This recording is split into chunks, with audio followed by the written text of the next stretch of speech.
नमस्कार साथियों, आप सभी का स्वागत है हमारे इस चैनल पे। तो हमने पिछले वीडियो में जो जहाँ जिस टॉपिक्स पे बात किया था और जिस किताब से हम लोग पढ़ रहे थे, उस किताब का नाम था लूसेंट, जो आपका स्क्रीन पे दिख रहा होगा। और जैसे कि लूसेंट यह किताब बहुत ही महत्वपूर्ण हो जाता है। झारखंड के कोई भी एग्ज़ाम हो, उस एग्ज़ाम के दृष्टिकोण से यह बहुत ही महत्वपूर्ण किताब हो जाता है। पिछले वीडियो में हम बात किए थे झारखंड के आप थोड़ा परिचय देखे थे और उसका नामकरण पर। आज हम बात करने वाले हैं, जो इसके आगे सब टॉपिक है वो है पाषाण काल। आज हम पाषाण काल के बारे में बात करेंगे, या कि झारखंड में पाषाण काल का क्या महत्वपूर्ण रोल है और इसमें कौन कौन सी वस्तुएं मिली है। तो आज हम बात करेंगे पाषाण काल की। पाषाण काल जिसका कालक्रम है 25 लाख ईसा पूर्व से 1000 ईसा पूर्व तक। जैसे पाषाण काल, जो पत्थर का प्रयोग हो रहा था उसी को हम लोग पाषाण काल बोलते हैं। तो इसका जो कालक्रम है, जो 25 लाख ईसा पूर्व से 1000 ईसा पूर्व को 3 युगों में बांटा जाता है। पहला है पूरा पूरा पूर्व यानी पेलियो, पूरा पाषाण काल, मध्य पाषाण काल एवं नव पाषाण काल। 3 कालक्रम में बांटा गया। कौन कौन? पूरा पाषाण काल, मध्य पाषाण काल एवं नव पाषाण काल। झारखंड में तीनों युग के साक्ष्य मिलता है। यह बहुत इसलिए महत्वपूर्ण रहता है कि यहाँ पर जो अवशेष पाए जाते हैं वो तीनों काल के पाए जाते हैं। पहला है पूरा पाषाण काल, एक एक करके पढ़ते हैं हम लोग। पैलियोलिथिक एज यानी पूरा पाषाण काल। यहाँ पे जो आखेटे एवं खाद्य संग्रह, इस काल में क्या थे ना कि जो लोग कृषि पर निर्भर नहीं थे, बस आखेट एवं खाद्य संग्राहक थे, मारते थे और खाद्य को संग्रह करके रखते थे। झारखंड में पूरा पाषाण युग के अवशेष दुमका, देवघर, हजारीबाग, बोकारो, रांची, पश्चिमी सिंहभूम एवं पूर्वी सिंहभूम आदि क्षेत्रों की नदियों के किनारे पर प्राप्त हुए हैं। कहाँ पे हुआ है यह? इस काल में मुख्य विशेषता क्या था ना, सबसे इम्पोर्टेंट जो है कि ये आखेटक एवं खाद्य संग्राहक थे। और कहाँ-कहाँ अवशेष प्राप्त हुए हैं? दुमका, देवघर, हजारीबाग, बोकारो, रांची, पश्चिमी सिंहभूम, पूर्वी सिंहभूम इत्यादि। ज़्यादा डिटेल से बात नहीं करेंगे और जो इसमें दिया वही हम बात करेंगे। दूसरा है मध्य पाषाण काल। मध्य पाषाण काल मतलब है मेसोलिथिक एज। इसमें क्या था ना, वहाँ आखेटे एवं खाद्य संग्राहक थे। इसमें क्या हुआ कि आखेटक व पशुपालक होने लगे धीरे-धीरे। जो सूक्ष्म पोषण करण से माइक्रोलिथ संस्कृति इसी में का प्रमाण है। झारखंड में मध्य पाषाण युग के अवशेष पलामू, दुमका, धनबाद, रांची, पश्चिमी सिंहभूम आदि से प्राप्त हुए हैं। इसमें क्या, इसमें सबसे इम्पोर्टेंट बात है कि इसमें उसमें जो ये खाद्य संग्राहक थे, इसमें क्या हो गया, अब आखेटा के साथ साथ पशुपालक भी हो गए। तीसरा है नवपाषाण काल। नवपाषाण काल न्यूलिथिक एज में क्या है, इसमें खाद्य उत्पादक होने लगे। देखिए, वहाँ के संग्राहक थे, फिर पशुपालक हुए, अब क्या खुद से उपजाने लगे चीजों को। झारखंड में नवपाषाण युग के अवशेष रांची, लोहरदगा, पश्चिमी सिंहभूम एवं पूर्वी सिंहभूम आदि में प्राप्त हुए। आगे बात करते हैं नवपाषाण युग के बाद का कालक्रम क्या होता है झारखंड में। तो झारखंड में नवपाषाण युग के बाद धातु युग आया। धातु युग आया, सबसे इम्पोर्टेंट बात, धातु युग कब आया? तो नवपाषाण काल के बाद। इन दोनों के बीच के संक्रमण काल को ताम्रपाषाण काल कहते हैं, यानी कि तांबा प्लस पाषाण मतलब पत्थर को मिलाकर क्या बोलते हैं? ताम्रपाषाण युग कहा जाता है। इसमें पाषाण यानी पत्थर के साथ साथ तांबा धातु के उपकरण का उपयोग हुआ है। देखिए, सब बोला पहले ही कि इसमें क्या उनका उनका पत्थर और तांबा का उपयोग हुआ साथ साथ में, इसीलिए इसको इस कालखंड को ताम्रपाषाण युग कहते हैं। झारखंड में ताम्रपाषाण युगीन संस्कृति का केंद्र बिंदु कहाँ था? बताइए। सिंहभूम। कहाँ पे? सिंहभूम में था। ताम्रपाषाण युग के बाद तांबा युग आया, जिसमें सभी उपकरण औजार तांबा से बनने लगे। अब ताम्रपाषाण युग के बाद कौन सा आएगा? तांबा या तांबा युग बोलते हैं उसको। उसके बाद सभी जितने उपकरण थे, हथियार वगैरह, अब तांबा से बनने लगे। उस समय असुर बिरजिया बिरोड़, ये बहुत ही इम्पोर्टेंट हो जाता है कि तांबा को ये सब गलाकर क्या बनाते थे? ये सब औजार बनाते थे। जनजातियों में तांबे के खानों से अयस्क निकाल कर उसे गलाने और उससे उपकरण बनाने की विद्या से परिचित थे। सुन लीजिए, सोचिए, उस समय भी लोग उस विद्या से परिचित थे जिसमें तांबा को गलाकर उसका उपकरण बनाते थे। झारखंड के कई स्थलों से तांबे की कुल्हाड़ियां मिलने तथा हजारीबाग के बहरगंडा स्थान से तांबे की 49 खानों का अवशेष मिलने का इस बात की पुष्टि होती है। जैसे हजारीबाग जो बहरगंडा आप जानते हैं जगह, वहां से तांबे के 49 खानों के अवशेष मिलने से इस बात की पुष्टि होती है। झारखंड में ताम्र युग के बाद कांस्य युग आया। ताम्र युग के बाद कौन सा युग आया? कांस्य युग आया। समझे ना? तांबा के बाद कांसा का युग आया। उसके बाद कांसा का निर्माण तांबे में टीन मिलाकर किया जाता था। कांसा या कांसे का निर्माण तांबा में टीन मिलाकर किया जाता था। छोटानागपुर के असुर और बिरजिया जनजाति इस युग के सूत्रधार थे। कौन? असुर और बिरजिया। देखिए, अब वहां बिरहोर, तीन चीज में बिरहोर क्या था ना, असुर बिरजिया बिरहोर तांबा में था, लेकिन तांबा में जब टीम लाकर बात हुई तो इसमें सिर्फ असुर और बिरजिया जनजाति इस युग के सूत्रधार थे। झारखंड में कांस्य युग के बाद लोह युग आया। कांस्य युग के बाद लोह युग। पहला क्या था? पहले था तांबा। पहले पाषाण काल बना, पाषाण काल के बाद ताम्र पाषाण, फिर ताम्र पाषाण के बाद तांबा, तांबा के बाद फिर कांसा, फिर उसके बाद लोहा आया। लोह युग के सूत्रधार भी असुर और बिरजिया ही जनजाति के थे। अब आगे हम बात करते हैं तो छोटा नागपुर जो है, छोटा नागपुर के असुर व बिरजिया जनजातियों ने उत्कृष्ट लौह तकनीक का विकास किया। उत्कृष्ट लौह तकनीक का विकास किया। कौन? असुर और बिरजिया। एक इतिहासविद के अनुसार छोटा नागपुर का लोहा सुदूर मेसोपोटामिया, देखिए भाई साहब, कहाँ कहाँ ये लोग व्यापार करते थे। मेसोपोटामिया, आज का जो इराक आप जानते हैं ना, वहां जाता था। किसका? इसका लौह तकनीक का विकास जो था वो कहाँ तक जाता था? मेसोपोटामिया तक जाता था, जहाँ दशमिक में इससे तलवार बनाई जाती थी। दशमिक की तलवारें इतिहास प्रसिद्ध है। जो दशमिक की जो तलवार है ना, यह इतिहास प्रसिद्ध है, इसीलिए यह इतना महत्वपूर्ण हो जाता है। इससे झारखंड के वैदेशिक संपर्क की पुष्टि होती है। मतलब इससे क्या होता है कि झारखंड जो है मेसोपोटामिया तक व्यापार करते थे, और इससे यह पुष्टि होती है कि इनका व्यापारिक महत्व भी था। आगे हम बात करते हैं। अब आता है असुर आदि जनजातियों का झारखंड में प्रवेश। सुनिए, अब हम महत्वपूर्ण आ गया है कि असुर, अब असुर हो गया। असुर आदि जनजातियों का झारखंड प्रवेश। अब बात करते हैं इसके प्रवेश के बारे में। झारखंड शुरू से ही झाड़ जंगलों व पहाड़ों से भरा पूरा क्षेत्र रहा। हम लोग इंट्रोडक्शन में ही पढ़े थे कि झारखंड का अर्थ ही होता है झाड़, वन, खंड मतलब प्रदेश, इस काल झारखंड। इसीलिए यह जनजातियों आदिवासियों की प्रिय बन सके। झारखंड में जनजातियों के प्रवेश के भिन्न भिन्न समयों में हुआ। शक्तिशाली प्रजातीय समूह जैसे आर्य द्वारा अपने मूल स्थान से धकेले जाने पर झारखंड पहुंचे। आर्य लोग क्या किया ना, असुर लोग को वहां से धकेल दिए, तो ये सब कहाँ पर आकर बस गए? झारखंड में। और यही भिन्न भिन्न क्षेत्रों में अस्थायी रूप से बस गए। असुर, बिरजिया, बिरहोर एवं खड़िया झारखंड की प्राचीनतम जनजातियों में है। ये मतलब असुर, बिरजिया, बिरहोर और खड़िया जो है, यह झारखंड की सबसे प्राचीनतम जनजाति है।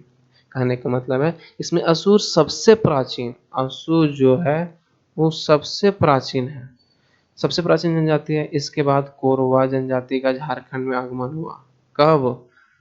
उसके सबसे प्राचीन जनजाति है। इसके बाद जो चार आप ऊपर देखे, असुर, बिरजिया, बिरहोर, खड़िया के बाद कोरबा जनजाति का आगमन होता है, तो झारखंड में आगमन हुआ। मुंडा, उसके बाद मुंडा, उरांव जनजातियों की बात की है।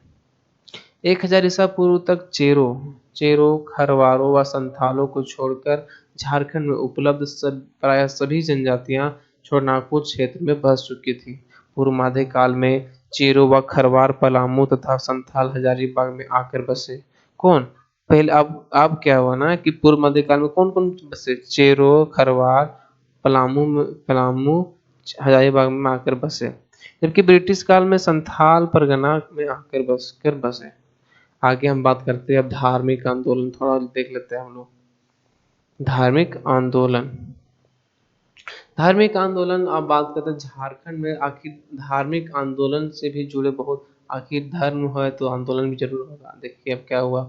छठी सदी की बात है भाई साहब। छठी सदी में ईसा पूर्व में जैन एवं बौद्ध दो महान मतलब आंदोलन हुए। जैन एवं बौद्ध धर्म का आंदोलन हुए। इसका व्यापक असर झारखंड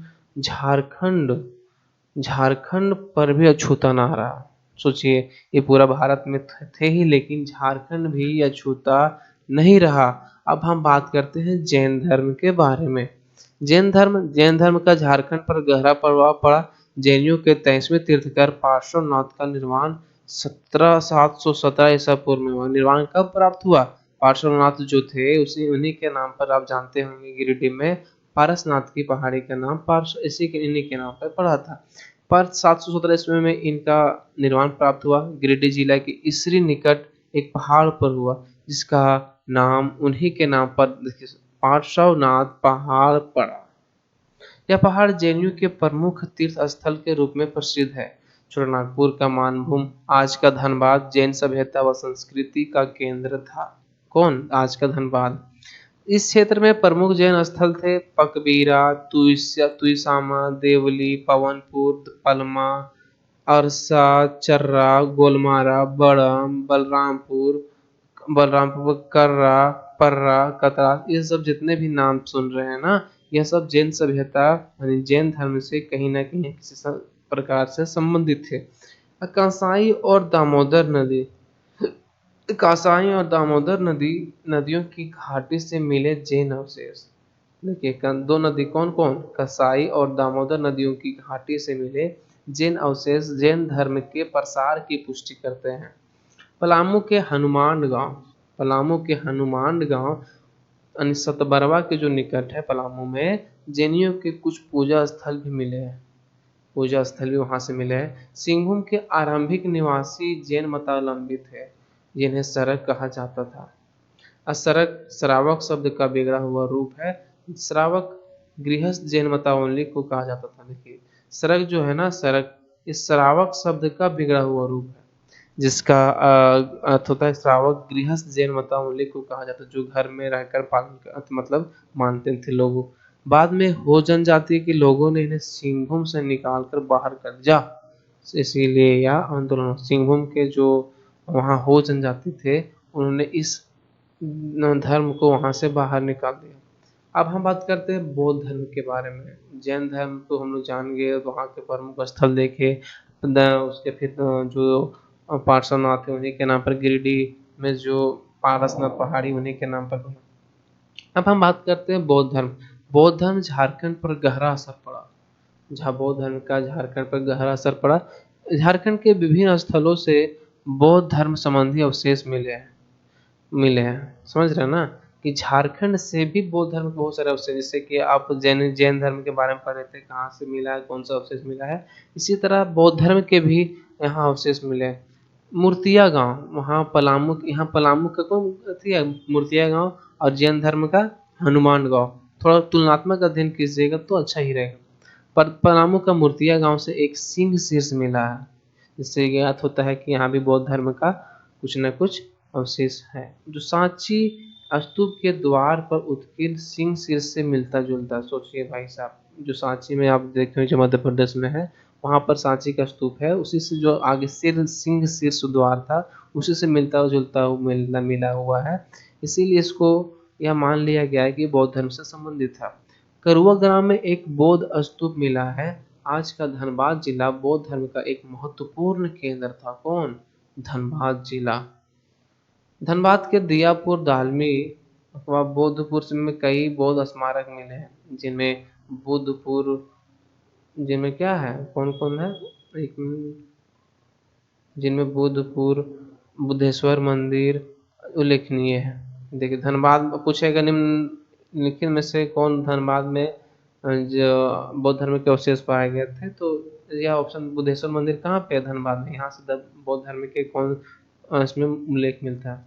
घोलमारा जो पुरुलिया के निकट है से प्रस्तर की खंडित मूर्ति मिली है। सूर्यकुंड जो बरही के निकट हजारीबाग में से कुछ बौद्ध प्रस्तर की मूर्ति मिली है। बेलवादा ग्राम खूंटी रांची जिला में एक बौद्ध विहार का अवशेष मिला है। जोन्हा जलप्रपात पहुंचने वाले ढलान से एक बुद्ध की प्रतिमा मिली है। सोचिए कहाँ कहाँ नहीं, मतलब यह अवशेष मिला हुआ है। कटुंगा ग्राम वानो रेलवे स्टेशन जो गुमला जिला में पड़ता है, कटुंगा ग्राम, यहाँ से एक बौद्ध प्रतिमा मिली है। मतलब यहाँ से एक बौद्ध धर्म की मूर्ति मिली है। पटम्बा पटम्बा ग्राम जो जमशेदपुर से दो बौद्ध मूर्ति मिली है। ईचागढ़ सरायकेला खरसावां से भी तारा बौद्ध देवी की मूर्ति मिली जिसे रांची संग्रहालय में रखा गया है। कितना कहाँ कहाँ से इतना चीज मिला है, इसीलिए यह महत्वपूर्ण हो जाता है परीक्षा के दृष्टिकोण से। और बस आपको कुछ करना नहीं है, बस सुनना है इस चीजों को। अपने कान में हेडफोन डालिए और आराम से सुनते रहिए।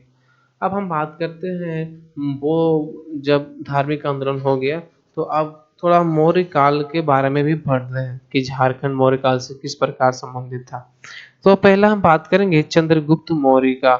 यहाँ पर देखिए आपको विजिबल नहीं हो रहा होगा, लेकिन यहाँ चंद्रगुप्त मौर्य के बारे में हम बात करेंगे। तो चंद्रगुप्त मौर्य का जो काल था वो 322 ईसा पूर्व से 298 ईसा पूर्व ने अपने गुरु कौटिल्य या अन्य नाम चाणक्य विष्णुगुप्त की मदद से नंद वंश के शासक, अंतिम शासक जो घनानंद को पराजित कर मगध साम्राज्य में मौर्य वंश की स्थापना की। इतना ये जब हम हिस्ट्री में पढ़ेंगे ना, बहुत ही मजा आ जाएगा पढ़ने में चीजों को। यहाँ पर बस शॉर्ट में लिख दिया हुआ है कि चंद्रगुप्त जो थे उस गुरु कौटिल्य के, जो इसका नाम, इनका नाम चाणक्य बोलते हैं, विष्णुगुप्त कहीं कहीं लिखा मिलेगा, उन्हीं के जो नंद वंश के शासक थे, अंतिम शासक घनानंद को पराजित करके वहां पर मगध मौर्य वंश की स्थापना की। नंद वंश के शासक विशाल सेना के स्वामी थे। नंदों की सेना में झारखंड के जनजातीय सैनिक के साथ साथ हाथी भी शामिल थे, इसीलिए तो यह इतना महत्वपूर्ण हो जाता है। समझे ना, नंदों की सेना में जनजातियों के साथ साथ सैनिक के साथ साथ हाथी भी शामिल थे, इसीलिए यह महत्वपूर्ण हो जाता है। वास्तव में मगध की सैन्य सफलता का एक महत्वपूर्ण कारण इसमें शामिल जनजातीय तत्व भी था। न इसमें क्या सफलता क्या था कि इसमें महत्वपूर्ण कारण शामिल जनजातीय तत्व भी था, कि जनजातीय लोग जानते ही जानते हैं पूरा निडर भाव से, मतलब यह पूरा था। इसीलिए नंद वंश का विनाशक और मौर्य वंश का संस्थापक चंद्रगुप्त मौर्य का बहुत बड़ा रोल रहा है। चंद्रगुप्त मौर्य जो थे, मतलब नंद वंश का विनाशक और मौर्य वंश का संस्थापक। झारखंड क्षेत्र पर से परिचित था कौन? नंद चंद्रगुप्त मौर्य। कौटिल्य ने अपने ग्रंथ अर्थशास्त्र में, अर्थशास्त्र जो कौटिल्य के ग्रंथ है, में इस झारखंड को क्या, किस नाम से संबोधित किया? कुक्कुट देश कहा जाता है। कौटिल्य के अनुसार कुक्कुट देश में गणतंत्रात्मक शासन प्रणाली थी। जनजातियों को नियंत्रण में रखने, मगध में हित में उनका उपयोग करने तथा मगध के शत्रुओं से उनके गठबंधन को रोकने के उद्देश्य से आटविक नामक पदाधिकारी की नियुक्ति की गई है। देखिए इसमें कहने का मतलब है जनजातियों को नियंत्रण में रखने के लिए इन्होंने क्या किया, और मगध के हित में उनका उपयोग करने तथा मगध के शत्रुओं से उनको गठबंधन को रोकने के उद्देश्य से इन्होंने आटविक नामक पदाधिकारी की नियुक्ति की, ताकि कोई उतना हस्तक्षेप ना कर सके। अब हम बात करें आटविक के अधीन कौन था? नागाध्यक्ष था, वनाध्यक्ष था, वन नागपाल था, वनपाल जैसे अन्य अधिकारी थे। इन सब को क्या था काम, कि बस शत्रुओं से रक्षा करना। मगध के से दक्षिण भारत की ओर जाने वाले व्यापारिक मार्ग, जो मगध था बिहार में, वो नीचे जब हम जो जाते थे तो जाने वाले व्यापारिक मार्ग वो झारखंड से होकर गुजरता था, इसीलिए झारखंड का व्यापारिक महत्व था। कौटिल्य ने लिखा है कि इंद्रनावक की नदियों से हीरे प्राप्त किए जाते। सोचिए झारखंड में भी हीरे, सोचिए नदी में हीरे प्राप्त किए जाते थे। इंद्रनावक संभवतः ईब और शंख नदियों का इलाका था। इंद्रनावक कौन इलाका था? ईद और शंख नदियों का इलाका था। चंद्रगुप्त के पोते अशोक, अशोक जो चंद्रगुप्त के पोते थे अशोक, अशोक 273, इसका जो शासन काल था 273 से 232 ईस्वी का, यह जनजातियों पर अप्रत्यक्ष नियंत्रण था। सुनिए, मतलब यहाँ प्रत्यक्ष रूप से नियंत्रण नहीं था, लेकिन यहाँ पर अप्रत्यक्ष रूप से नियंत्रण था। लेकिन था तो था। अशोक के 13वें शिलालेख में अशोक के समीपवर्ती राज्यों की सूची मिलती है। जिसमें से एक आटो था। आटविक प्रदेश बघेलखंड से उड़ीसा के समुद्र तट तक विस्तृत था। कहाँ तक? समुद्र तट पर विस्तृत, उड़ीसा के समुद्र तट तक विस्तृत था। इस प्रदेश में झारखंड भी शामिल था। अशोक द्वारा भेजे गए धर्म प्रचारक जो भेजे जाते थे कि जाइए हमारे बौद्ध धर्म को प्रचार कीजिए, जो धर्म प्रचारक भेजे गए थे, दो दलों में भी अटावी जनजाति के बीच भेजा गया था। इस दल के नेता का नाम रक्षित था। अशोक के जो पृथक कलिंग शिलालेख द्वितीय में उड़ीसा के सीमावर्ती अभिजित जनजातियों के विषय में कहा गया है। उन्हें मेरे लिए धर्म का आचरण करना चाहिए। देखिए क्या कहा गया, अशोक के जो कलिंग शिलालेख है ना, उसमें क्या किया गया, अभिजित जनजातियों के विषय में कहा गया है कि उन्हें मेरे लिए धर्म का आचरण करना चाहिए। कौन? अशोक कहता है, ताकि वे लोक तथा परलोक की प्राप्ति कर सके। मतलब वो मेरे लिए धर्म का आचरण कीजिए ताकि आपको लोक परलोक की प्राप्ति कर सके। उड़ीसा के सीमावर्ती अभिजित जनजातियों में झारखंड क्षेत्र की जनजातियां भी संकेतित थी। बाप रे, कहाँ कहाँ लोग झारखंड से संबंधित थे। आप यह बस सुनते रहिए, पता चलता जाएगा कि झारखंड इतना महत्वपूर्ण क्यों है। अब बात करते हैं मौर्योत्तर काल के बारे में। मौर्य काल हम लोग पढ़ेंगे। अब उसका मौर्योत्तर काल के बारे में पढ़ते हैं कि क्या मौर्योत्तर काल से भी झारखंड संबंधित था। तो आज हम लोग इस बारे में पढ़ेंगे। चलिए मौर्योत्तर काल के बारे में पढ़ते हैं। मौर्योत्तर काल, इसका जो कालखंड था वो 200 ईसा पूर्व से 300 ईसा पूर्व में था।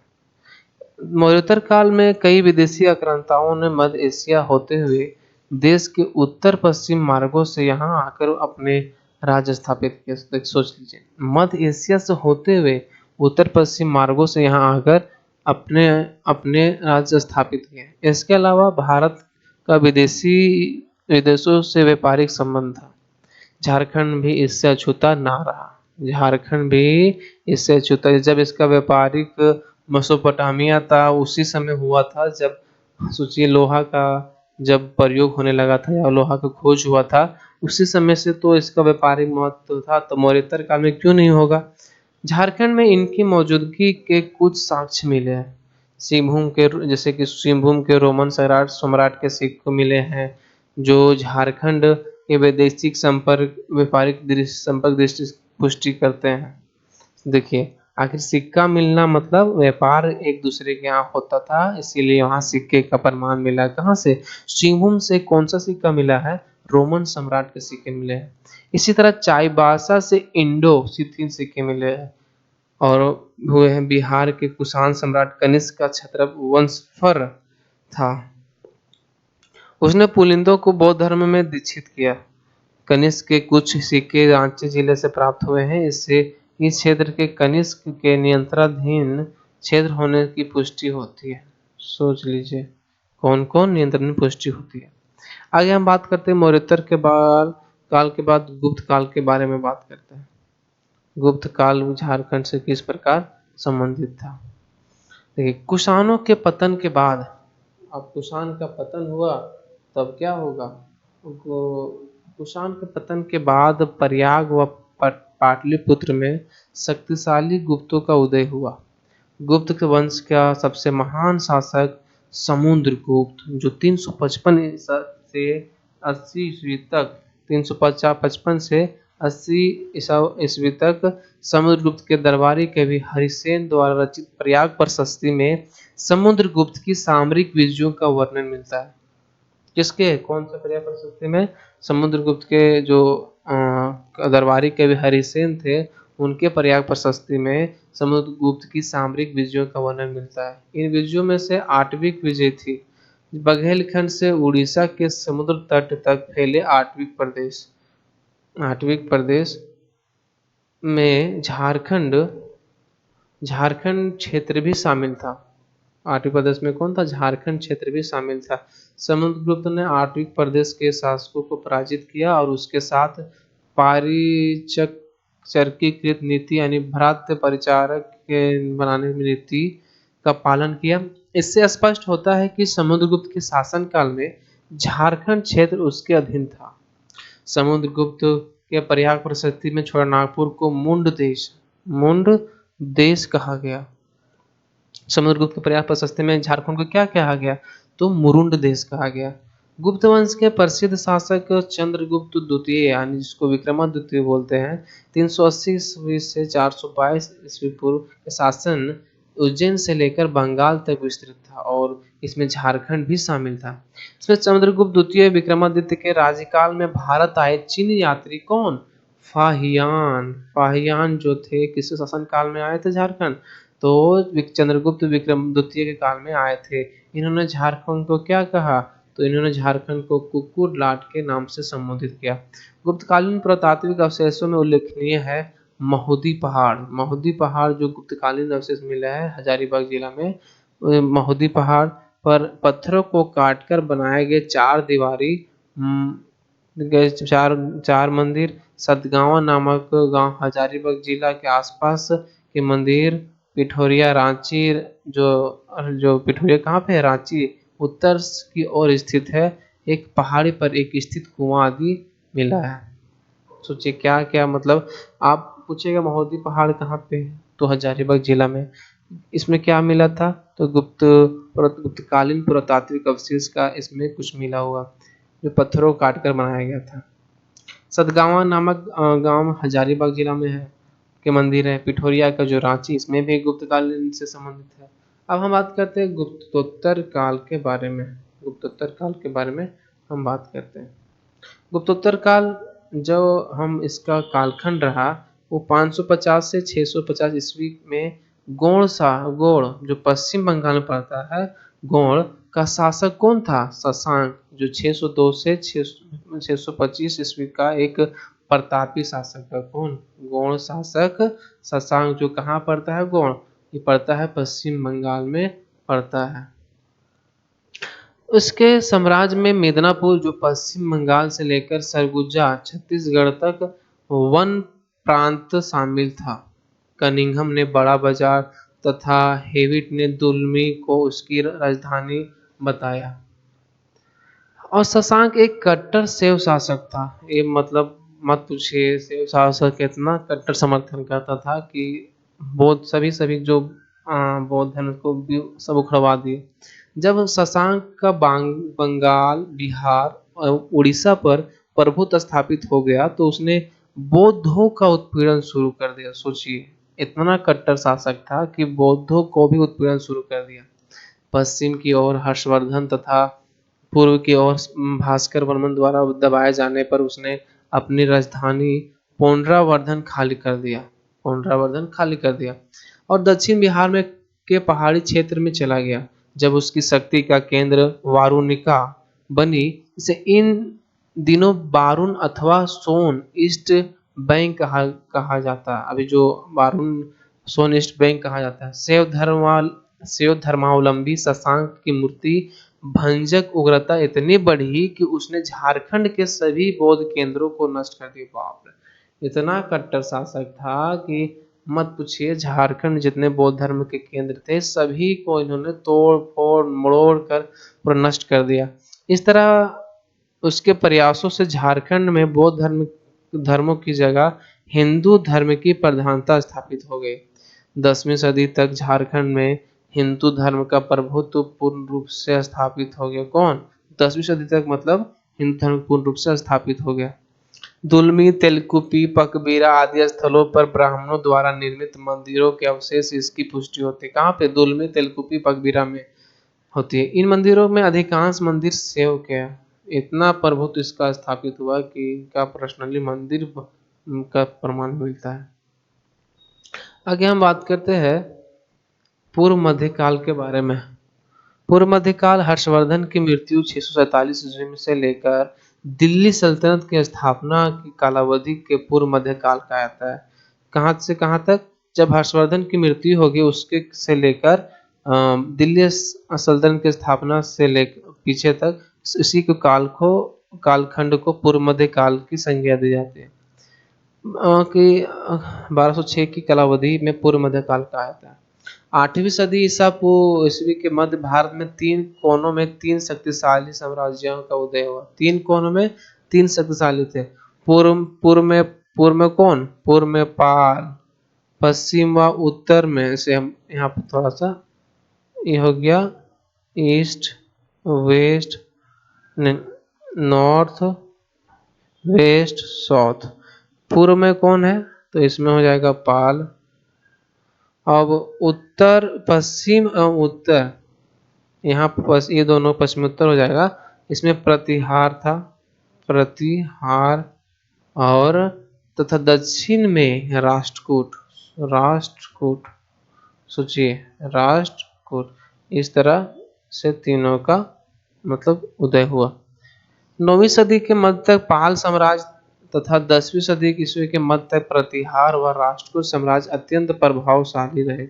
इन तीनों शक्तिशाली साम्राज्य आपस में लड़ते रहते थे। इन तीनों के पारस्परिक प्रतिद्वंद्विता का झारखंड की राजनीति एवं संस्कृति पर भी असर पड़ा। इनमें से कोई न कोई मौके पाकर झारखंड क्षेत्र पर अपना प्रभुत्व स्थापित कर लेता है। घाघरा थाना स्थित हापा मुनि गांव, घाघरा थाना कहाँ? हापा मुनि गांव, माया मंदिर इसका प्रमाण है। इस मंदिर का निर्माण जो था, इस मंदिर का निर्माण नागवंशी शासक कौन? इस मंदिर का निर्माण जो हुआ नागवंशी शासक गजघंट राय ने 908 ईस्वी में किया था। इस मंदिर का प्रथम पुरोहित हरिनाथ कौन? जो नागवंशी शासक गजघंट राय था, जो 908 ईस्वी में मंदिर का निर्माण करवाया था। इसका प्रथम पुरोहित अगर पूछे दे तो इसका प्रथम पुरोहित हरिनाथ नामक मराठा ब्राह्मण था, जो गजघंट राय की धार्मिक गुरु था। गुमला चैनपुर के निकट टांगीनाथ के प्रसिद्ध मंदिर, टांगीनाथ का प्रसिद्ध मंदिर का निर्माण भी इसी काल में हुआ। पूर्व मध्य काल में ही टांगीनाथ का मंदिर का निर्माण हुआ। इटखोरी का जो हजारी, यहाँ इटखोरी, यहाँ अब चतरा से हो गया, चतरा हो गया, यहाँ पे चतरा, चतरा प्रतिहार शासक महेंद्र पाल 885 से 910 ईस्वी के शिलालेख की प्राप्ति से यह साबित होता है कि 9वीं सदी ईस्वी के उत्तरार्ध में प्रतिहारों ने छोटानागपुर खास के सीमावर्ती इलाकों पर कब्जा कर लिया।